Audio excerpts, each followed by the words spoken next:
she had no more leakage. I forgot to mention that. She also had urinary. She was also urinary incontinent.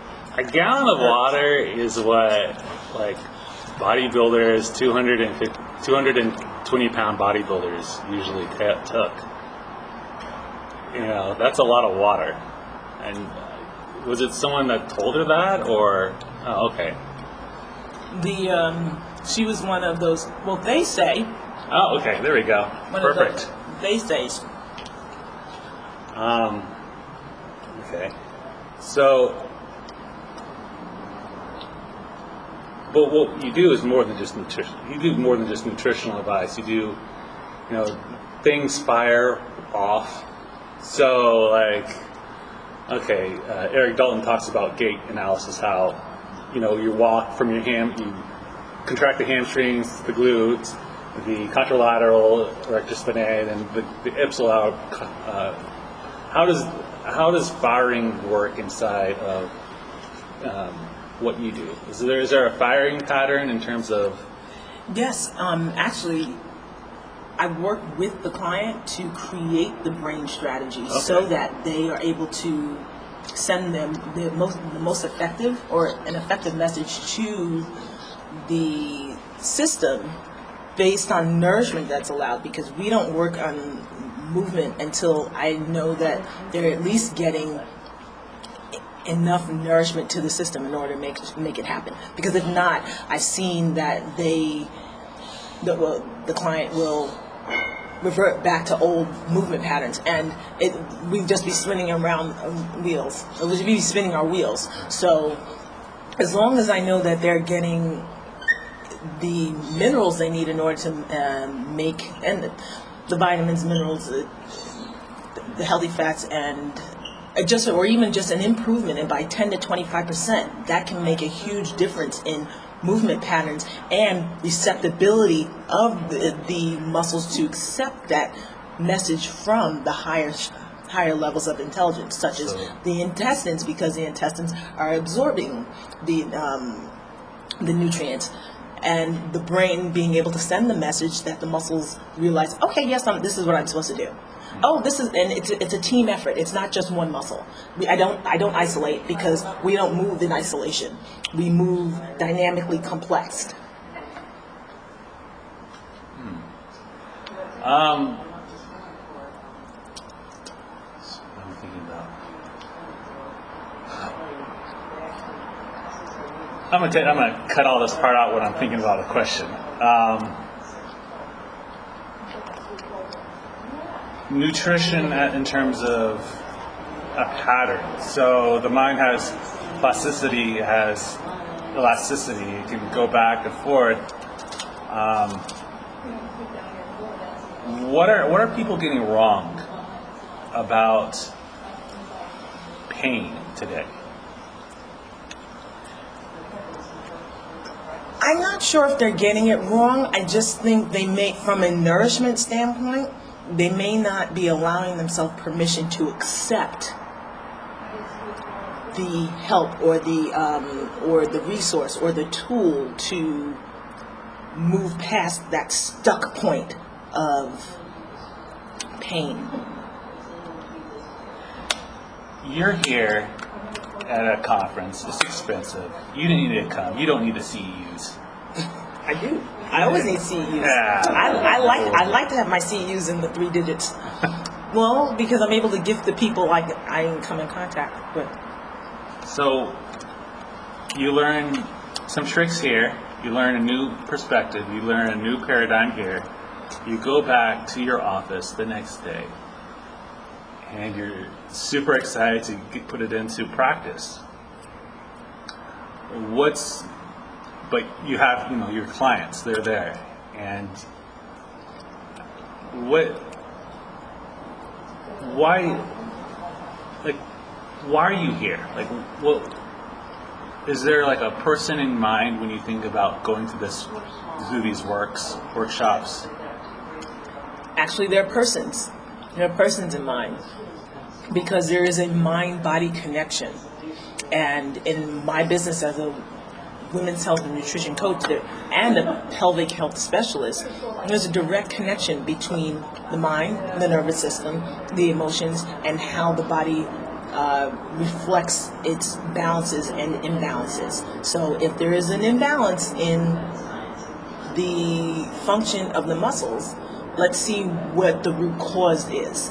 And so I guess in my business, I like to help work with the individual to find out what the root cause is, so that we can either provide appropriate nourishment or remove malnourishment from it to optimize system health.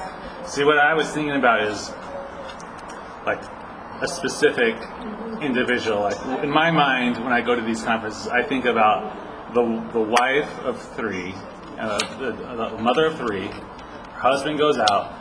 Her children go out for school. She turns off the lights as much as she can because she's dealing with pain, and she can't go outside because the light stimulus is too much for her. Mm-hmm. And she takes, pills, and she's going to continue to take pills in greater and greater dosage. And she's out in the suburbs, and she was never one part of the cool crowd, and now she's a bit of an addict. And when I go to these conferences, I think about her. What if I could take her off the pills, off the opioid? What if I could restore, when she sees her children and her husband, be happy to see them, and putting on a mask, faking it till you're making it. You know what I'm saying? Do you have that person in mind? I have several persons in mind. They're on my. I have them scheduled to be seen Tuesday, one Wednesday, a couple Thursday and Friday. Actually, we as human beings in this day in society, we are a lot more complex than we want to recognize. So we're seeing that. I see that mother that is layered with a lot of responsibilities, taking it on her own and self-medicating or self-dieting, trying to make it to the next day, not recognizing what is happening to her health holistically and why her musculoskeletal system is just not functioning the way it could be and the way it's designed to. So yes, I've got somebody 8 o'clock Tuesday morning, and actually this particular lady is very young, suffers from she was suffering from tremendous pelvic pain and headaches.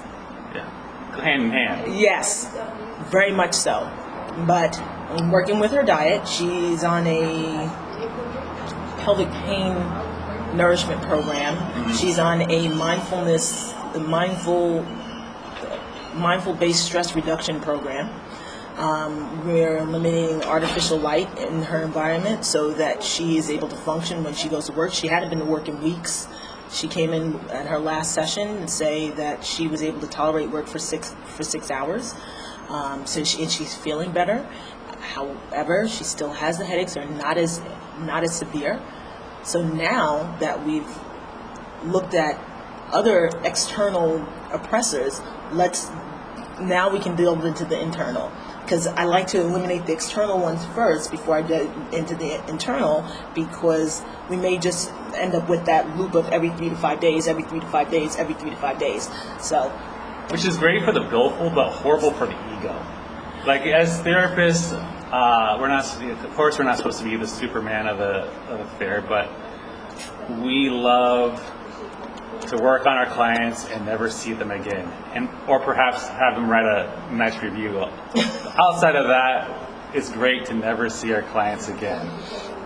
Yes, but in this day and age, at this moment, in this present, there's a lot of imposter syndrome. Meaning, are you familiar with what imposter syndrome is? I am, but what if my audience isn't? Okay. I'm not, secretly not. So there's a lot of, I can do this by myself. I'm a perfectionist. I don't need anyone's help. I can create on my own. I am very hard on myself. And that... Sounds like Batman. People think they're Batman. Yes, but we're not. We were never put on this earth to walk this journey on our own. We benefit better when we are in tribes. So I bring that up to say that with that we are very complex system-wise, which in turn our body reflects via our skin or our musculoskeletal system.